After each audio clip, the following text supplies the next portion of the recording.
ज्यादा हो जाएगा कम, ब्लड कम जाएगा तो बच्चे की फीटल हार्ट रेट कम हो जाएगी, फीटल हार्ट रेट कम हो जाएगी तो इस कंडीशन को बोलते हैं स्टेलबर्थी साइन। क्या बोलते हैं? स्टेलबर्थी साइन। ठीक है, तो यहाँ तक था ये मेजर टाइप, इसकी समझ में आई पूरी। ठीक है, चलिए नेक्स्ट बात करते हैं।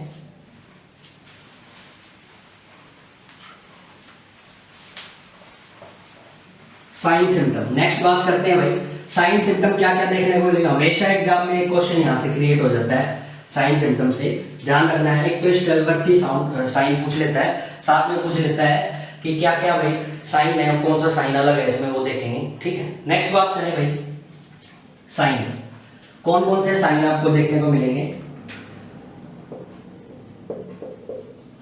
तो फर्स्ट मोस्ट इंपोर्टेंट जो साइन है वो है most important painless vaginal bleeding. Painless vaginal bleeding, पहली बात इस कंडीशन में पेन नहीं होता है, ब्लीडिंग तो होती है क्योंकि टॉपिक ही हमारा एपीएच है, एंटीपार्टम हेमरेज। तो पेन ब्लीडिंग तो होगी लेकिन पेनलेस ब्लीडिंग देखने को मिलेगी। ठीक है, पेन नहीं होगा क्योंकि पेन के लिए कंसेप्ट है, पेन जब होता है जब यूट्रस कॉन्ट्रैक्ट होता है, और यूट्रस कॉन्ट्रैक्ट कब होता है? जब प्लेसेंटा अटैच डी अटैच हो जाती है, हट जाती है। फिलहाल यहाँ पे प्लेसेंटा लोअर सेगमेंट में अटैच हुई, हटेगी नहीं तो यूट्रस कॉन्ट्रैक्ट नहीं होगा, और यूट्रस जब तक कॉन्ट्रैक्ट नहीं होता यूट्रस में पेन नहीं होता। ड्यूरिंग डिलीवरी यही तो होता है, यूट्रस बार बार कॉन्ट्रैक्ट होता है, और कॉन्ट्रैक्ट होने के कारण क्या होता है? मसल्स में कॉन्ट्रैक्शन आएगा तो पेन होता है। ठीक है, तो यहाँ पे मसल्स में कॉन्ट्रैक्शन नहीं आएगा यूट्रस की में, क्योंकि अभी प्लेसेंटा डीअटैच होकर यूट्रस को बाहर, बच्चे को बाहर नहीं निकालना, अभी तो प्रेगनेंसी के दौरान ही ये प्रॉब्लम है। तो यहाँ पे वेजाइनल ब्लीडिंग तो देखने को मिलेगी लेकिन पेनलेस होगी, रिकरेंट होती है भाई, रिकरेंट। ठीक है, कभी भी हो सकती है, रिकरेंट हो सकती है।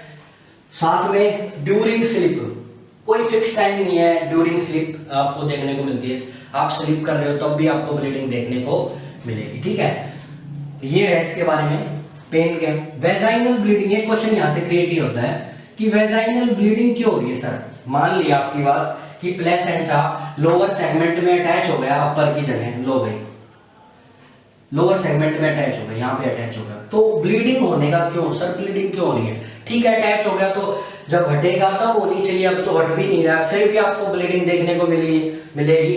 तो क्यों भाई, ऐसा क्यों है? एक्चुअली क्या होता है, 28 वीक के बाद, देखिए सुनिए कंसेप्ट क्या है, 28 वीक के बाद क्या होता है, यूट्रस की जो लोअर सेगमेंट है, ये लोअर सेगमेंट, ये वाली जो मसल्स हैं, ये जो एरिया ये स्ट्रेच होना स्टार्ट हो जाता है। क्लियर है, ये स्ट्रेच होना स्टार्ट हो जाएगा क्योंकि यूट्रस का साइज बढ़ता है ना धीरे धीरे। तो 28 वीक के बाद यूट्रस का साइज बढ़ेगा, लेकिन फिलहाल प्लेसेंटा का तो साइज उतना ही, समझने की कोशिश करें भाई, ये प्लेसेंटा है और ये यूट्रस की वाल है, ये प्लेसेंटा के साथ अटैच है, लेकिन 28 वीक के बाद ये लोअर सेगमेंट ज्यादा इंक्रीज, अपनी लेंथ बढ़ाने लग जाएगा, बढ़ाएगा तो, लेकिन प्लेसेंटा का तो साइज तो उतना ही है, प्लेसेंटा इसके साथ अटैच है, जब ये खींचेगा तो यहाँ की मसल्स खींचेगी, ब्लड वेसल्स रप्चर होंगी, ब्लड वेसल्स रप्चर होंगी तो ब्लीडिंग देखने को मिलेगी। लेकिन यूट्रस कॉन्ट्रैक्ट नहीं हो रहा, अपना साइज बढ़ा रहा है। अगर कॉन्ट्रैक्ट होता तो पेन होता, लेकिन यूट्रस कॉन्ट्रैक्ट नहीं हो रहा, इसलिए यहाँ पे पेनलेस वेजाइनल ब्लीडिंग देखने को मिलेगी। कभी भी हो सकती है, स्लीप पैटर्न में भी हो सकती है। ठीक है, तो ये था इसके बारे में कि भाई पहला पॉइंट आपको ध्यान रखना है कि क्या हुई है, पेनलेस वेजाइनल ब्लीडिंग। एग्जाम में यही आता है कि प्लेसेंटा प्रीविया में क्या होता है, पेनलेस ब्लीडिंग होती है, पेनफुल ब्लीडिंग होती है, यूट्रस टेंडर्ड होता है, हार्ड होता है, वो भी देख लो। ठीक है, दूसरे पॉइंट की बात करूं तो ब्राइट रेड कलर की ब्लीडिंग देखने को मिलेगी, ब्राइट रेड कलर की ब्लीडिंग। अगर ब्लीड हो रहा है, ये ब्लीड हो रहा है, रेड से शो कर देते हैं, ब्लीड हो रहा है और वो साथ ही साथ वेजाइना के थ्रू बाहर एक्सक्रीट आउट हो रहा है, बाहर निकल रहा है, तो वो ब्लीडिंग फ्रेश ब्लीडिंग है। फ्रेश ब्लीडिंग का कलर जो है ब्राइट रेड कलर है।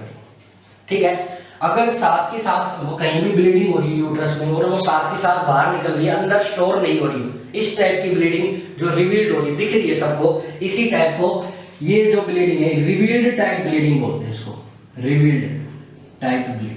ठीक है, रिवील्ड है, रिवील्ड वो होती है जो ब्लीडिंग बाहर, मान लो अंदर ही यूट्रस के अंदर ही ब्लड इकट्ठा होता रहे तो बाहर एक्सक्रीट आउट नहीं हो रहा, ब्लीडिंग तो हो रही है, लेकिन ये जो ब्लड है बाहर की तरफ एक्सक्रीट आउट नहीं हो रहा, तो इस ब्लीडिंग का कलर भी चेंज हो जाता है और इस ब्लीडिंग को आप ब्लीडिंग तो है लेकिन रिवील्ड नहीं बोलोगे, उसको कंसील्ड बोलते हैं। इसको अब्रप्टिया प्लेसेंटा में क्लियर कर लेंगे इस कंसेप्ट को, ठीक है। फिलहाल याद रखो जो ब्लीडिंग एक्सक्रीट आउट होकर बाहर आ जाती है और एक तो ब्राइट रेड कलर की होती है, दूसरा रिवील्ड टाइप होती है। कैसी होती है भाई?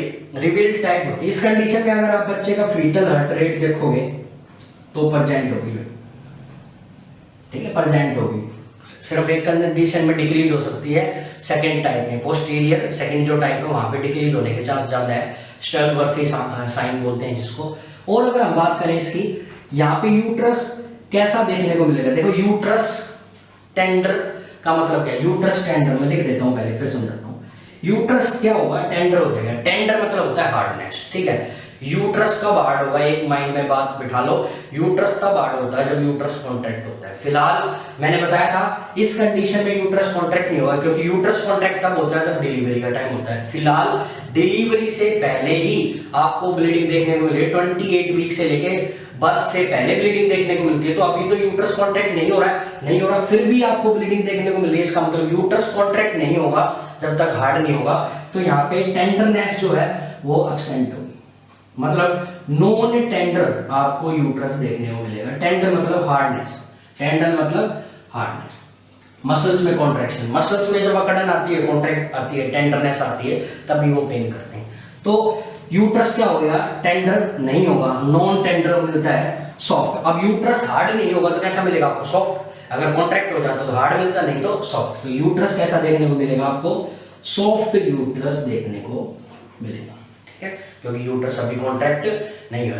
कॉन्ट्रैक्ट नहीं हुआ इसलिए आपको पेन भी देखने को नहीं मिलता। तो याद रखना है प्लेसेंटा प्रीविया में पेन नहीं होता। और फिलहाल फीटल हार्ट रेट तो चल ही रही है, कोई प्रॉब्लम नहीं है। ये जो ब्लीडिंग है ये बाहर की तरफ एक्सक्रीट आउट हो रही है, बाहर निकल रही है, इसलिए इसको रिविल्ड टाइप बोलते हैं। रिविल्ड ब्लीडिंग हमेशा फ्रेश होती है, ब्राइट रेड कलर की होती है। फ्रेश ब्लीडिंग जो होती है ब्राइट रेड कलर की ब्लीडिंग आपको देखने को मिलेगी। ट्रीटमेंट की बात करें, ये था साइन सिम्टम। साइन सिम्टम के बाद देखें डायग्नोसिस।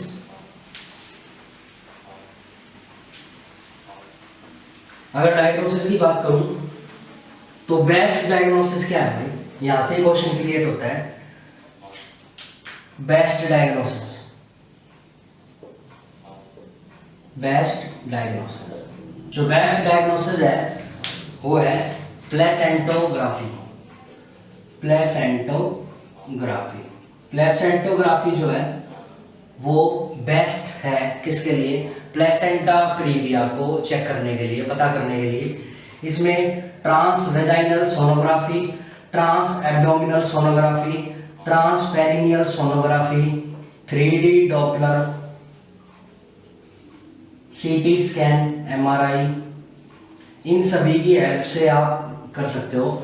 टीवीएस की फुल फॉर्म है trans vaginal sonography, trans abdominal sonography, trans perineal, perineum से देख रहे हो तो पेरिनियल सोनोग्राफी, एब्डोमेन से देख रहे हो ऊपर से एब्डोमिनोग्राफी, और वेजाइना के अंदर इंसर्ट करके प्रोब जब देख रहे हो उसको बोलते हैं ट्रांस वेजाइनल सोनोग्राफी, ठीक है। या फिर डॉपलर जो मशीन की हेल्प से करते हैं वो कर सकते हो। सीटी स्कैन, एमआरआई, इन सभी की हेल्प से क्या कर सकते हो आप डायग्नोसिस कर सकते हो, प्लेसेंटोग्राफी कर सकते हो। These are the placentography. Placentography में क्या क्या आप कौन कौन से प्रोसीजर फॉलो कर सकते हो, इन तरीके से कर सकते हो। बेस्ट डायग्नोसिस बोला गया है इसको, ठीक है। एक बात और आपको याद रखनी है, पीवी एग्जामिनेशन। यहाँ पे क्या होगा, पीवी जो एग्जामिनेशन है वो कॉन्ट्रा इंडिकेटेड रहेगा। क्या रहेगा? Contra indicated. Sir PV examination Contra indicated क्यों रहा भाई?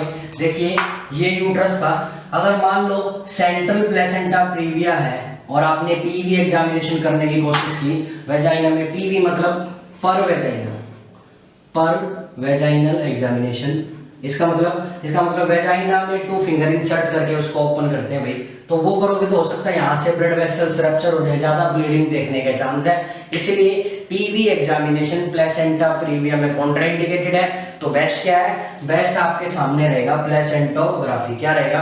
प्लेसेंटोग्राफी। 2 क्वेश्चंस यहाँ से क्रिएट होते हैं छोटे छोटे, आपको ध्यान रखना है। ये था डायग्नोसिस। अगर मैं बात करूं कॉम्प्लिकेशन की, तो ब्लीडिंग बहुत ज्यादा, अगर आप इसको ट्रीट नहीं करोगे तो बहुत ज्यादा ब्लीडिंग देखने को मिल सकती है। तो हम बात कर रहे हैं कॉम्प्लिकेशन की। पहला, ब्लीडिंग।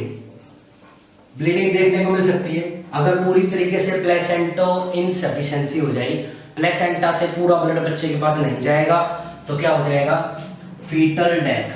फीटल की डेथ होने के चांस ज्यादा है। ठीक है, अगर आपने ये कंडीशन को ट्रीट नहीं किया तो बाद में PPH, post partum haemorrhage, post partum haemorrhage, post partum haemorrhage होने का चांस रहता है। ठीक है, अगर प्लेसेंटा पूरी तरीके से एक्सक्रीट नहीं हुआ या इन्फेक्शन होगा तो उसके कारण क्या हो सकता है, पोस्ट पार्टम हेमरेज। डिलीवरी के बाद जो ब्लीडिंग होती है उसको बोलते हैं पोस्ट पार्टम हेमरेज, ये भी हो सकता है। तो ये थी कॉम्प्लिकेशन। अगर हम मैनेजमेंट की बात करें भाई,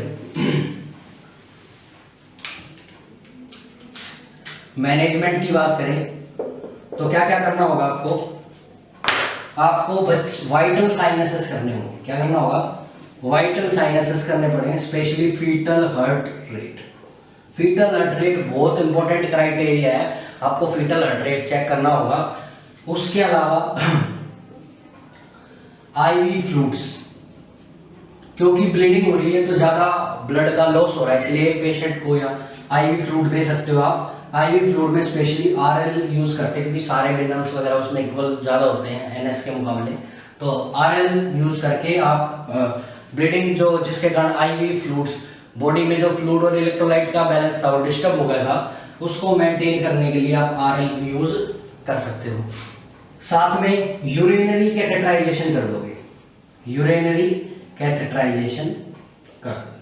ठीक है, कैथेटर डाल दो ब्लैडर के अंदर, ठीक है, ताकि सारा जो यूरिन है वो ब्लैडर से क्या हो जाए, एक्सक्रीट हो जाए। ठीक है, ये क्यों किया है, क्योंकि जितना ब्लैडर ज्यादा फूलेगा, ज्यादा हैवी होगा, वो क्या करेगा, यूट्रस के प्लेसेंटा जो अटैच है प्लेसेंटा पे दबाव लगाएगा, जिसके कारण प्लेसेंटा की ब्लड सप्लाई को डिस्टर्ब कर देगा। फीटल हार्ट रेट में डिस्टर्बेंस हो सकती है। इसीलिए हमने क्या किया, यूरेटर से यूरिन को भी पास, मतलब यूरिनरी ब्लैडर से यूरिन को भी पास करवा दिया कैथेटर की हेल्प से, कैथेटर फोलिस कैथेटर या कोई भी कैथेटर यूज करके। तो आपने क्या किया, एक्सक्रीट कर दिया यूरिन, ताकि ज्यादा प्रेशर जो है प्लेसेंटा पे ना पड़े, और प्लेसेंटा पे प्रेशर पड़ेगा तो वो कंप्रेस होगी, उसके ब्लड वेसल्स जो है वो कंप्रेस होगी, ब्लड जो सप्लाई बच्चे के पास जा रही है वो डिस्टर्ब हो जाएगी, इसको रोकने के लिए। ठीक है, इसके अलावा जो इसका मेन जो मैनेजमेंट है वो देखो, हम दो कंडीशन कर सकते हैं, डिपेंड अपॉन पेशेंट। पेशेंट के हिसाब से दो कंडीशन में बांटा है। एक तो पेशेंट अगर स्टेबल हो तो क्या करेंगे, और पेशेंट अनस्टेबल हो तो क्या करेंगे। ठीक है, पहले पेशेंट स्टेबल कौन सी कंडीशन में मानेंगे, उसका हीमोक्रेट जो लेवल है वो कितना होना चाहिए, 30% से ज्यादा होना चाहिए। ठीक है, हीमोक्रेट लेवल क्या होना चाहिए, 30% से ज्यादा होना चाहिए। हीमोक्रेट क्या होता है, हीमोक्रेट होता है कितना आरबीसी ब्लड में परसेंटेज में प्रेजेंट होता है, उसको बोलते हैं। ठीक है, ये नॉर्मली मेल और फीमेल के अंदर कितना होता है, मेल के अंदर फीमेल के अंदर होता है 4347722। भाई ये कुछ ट्रिक है, अभी बताएंगे क्या किया मैंने यहाँ पे। देखिए 324, यहाँ से फर्स्ट जो लेटर है वो 3 होगा, मतलब फर्स्ट जो है उसके डिजिट, उसके बाद 3 to 4, फिर 4 to 5। ठीक है, 3 के साथ 7 आएगा, 4 के साथ 7, 4 के साथ 2 आएगा, 5 के साथ 2 आएगा, एक जैसे, पीछे वाली रीडिंग एक जैसे, आगे वाली जो बड़ी रीडिंग है, बड़ी जो रीडिंग है 42 से 52 वो है मेल वाली, 42 से 52 की है मेल की, और 37 से 47 वो है फीमेल की। याद रखना बड़ी वैल्यू किसकी होगी, मेल की होगी। तो ऐसे है 3 4 4 5, बड़ी वैल्यू मेल की, छोटी वैल्यू फीमेल की। ठीक है, अब जो सेकंड लेटर है वो एक तो 2 है, एक 7 है, ये उल्टा हो जाएगा। ठीक है, 7 आ जाएगा फीमेल के और कैपिटल ये छोटा आ जाएगा मेल के पास। ठीक है, उल्टा हो जाएगा। ठीक है, तो इस तरीके से आप हीमोक्रेट वैल्यू है percentage of RBC present in blood, percentage of RBC present in blood, ठीक है। तो ये नॉर्मल वैल्यू है, तो 30 से ज्यादा होनी चाहिए, फीमेल की बात हो रही है। 30 से अगर ये ज्यादा वैल्यू है तो पेशेंट क्या है, स्टेबल है। तो हम एक तो ये कंडीशन है स्टेबल की। फीटल हार्ट रेट नॉर्मल होनी चाहिए, बच्चे की देख लें, बच्चे की फीटल हार्ट रेट है नॉर्मल होनी चाहिए।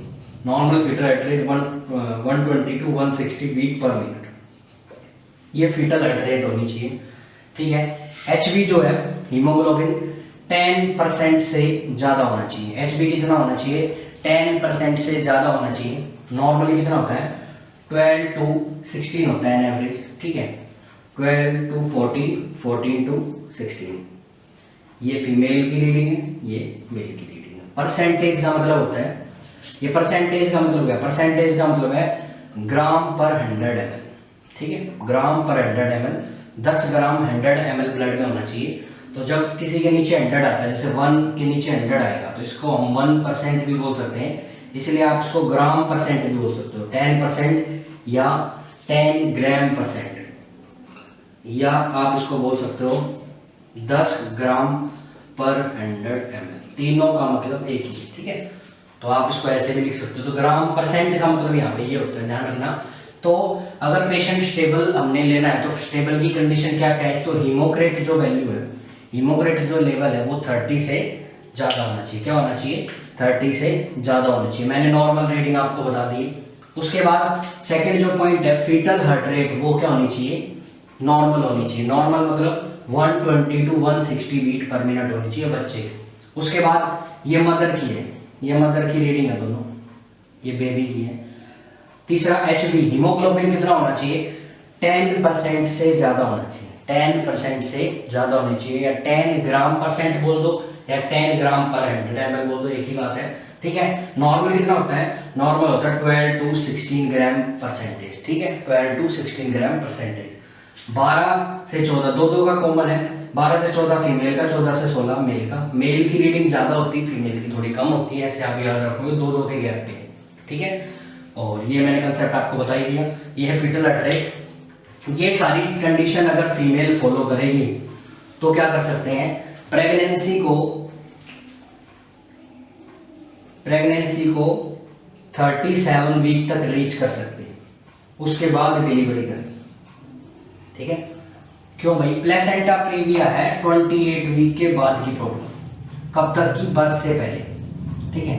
तो इस बीच में कभी भी हो जाए, तो अगर ये कंडीशन, ये तीनों कंडीशन को फॉलो करेगा तो आप 37 वीक तक प्रेगनेंसी को लेके जा सकते हो, उसके बाद डिलीवरी करा सकते हो, नॉर्मल या वेजाइनल या सिजेरियन अकॉर्डिंग टू कंडीशन। कब, जब ये कंडीशन फॉलो होगी, ठीक है। अगर ये कंडीशन फॉलो नहीं होती है, अनस्टेबल है patient, do not follow these condition, not follow करेगा, तो आपको तुरंत जिस टाइम आपने ये देखा है टर्मिनेट कराना होगा प्रेगनेंसी को। क्या कराना होगा, टर्मिनेट द प्रेगनेंसी, ठीक है।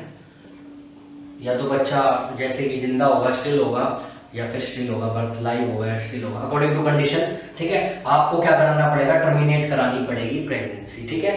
तो यहाँ पे डिलीवरी ही करानी पड़ेगी। अब वो वेजाइनल कराओ या सीएस कराओ, अकॉर्डिंग टू कंडीशन। ये था हमारा एक छोटा सा टॉपिक, प्लेसेंटा प्रीविया। हर एक जो चीज है, साइन सिम्टम्स से एक क्वेश्चन है, टाइप से एक क्वेश्चन है, स्टलवर्दी साउंड से, कंडीशन कौन सी नॉर्मल होती है, कितने टाइप से बांटा, ये कुछ चीजें इसमें खास इंपॉर्टेंट है, आपको पढ़नी है। प्लेसेंटा प्रीविया बहुत इंपॉर्टेंट टॉपिक है, एग्जाम में हमेशा देखने को मिलता है, तो आपको ध्यान से